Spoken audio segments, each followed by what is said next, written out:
another day again with our mayor and vice at ang kanyang mga kasamahang mga leader dito sa Maynila, guys. So andito ulit kami at nagkasama sina mayor at vice in particular na nag-jogging, nag-walking, nag-running, and nagsusumba dito sa Ross Boulevard, guys.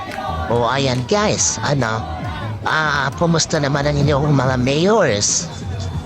Mga mayor dyan sa inyong lugar.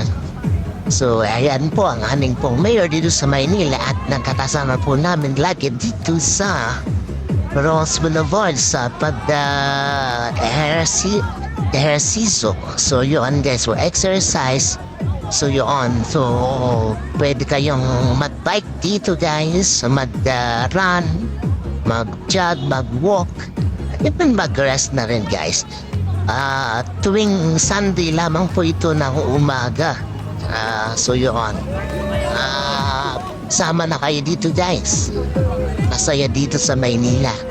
So ayan, tingnan niyo naman, laging active ang aming mayor at vice sa pag-encourage sa ating mga kababayan dito na mag-ehersisyo kasi malaki ang epekto nga at dulot na kapakinabangan sa katawan ng exercise, diba, guys?